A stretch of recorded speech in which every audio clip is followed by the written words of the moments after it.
روز یکشنبه با هدف ارزیابی واکنش به ششمین آزمایش هسته‌ای کره شمالی، پرزیدنت ایالات متحده آمریکا دونالد ترامپ مشاوران امنیتیش را به مشورت دعوت کرد.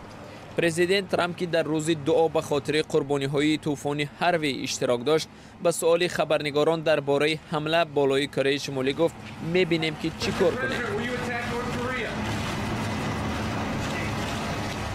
قبل از آن در یک پیامش در توییتر دونالد ترامپ به رهبر کره شمالی کیم چن اون نوشت که ایالات متحده آمریکا چاره‌های علاوگی تحریمی کره شمالی را بررسی نموده، از جمله تجارت با تمام کارشریکان این کشور را قطع می‌کند.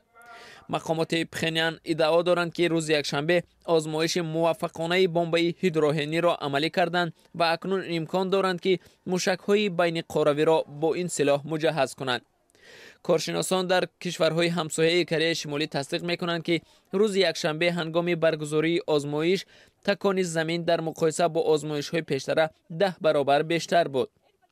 روز یکشنبه تلویزیون کره شمالی عکس‌ها از آزمایش اخیر را نمایش داده تاکید کرد که سلاح تولید این کشور نیروی بزرگی محو کننده کسب نمود. در پی این اعلان کره جنوبی و ژاپن یا خود ژاپن وعده دادند که تحریم کره شمالی را توسعه می‌دهند.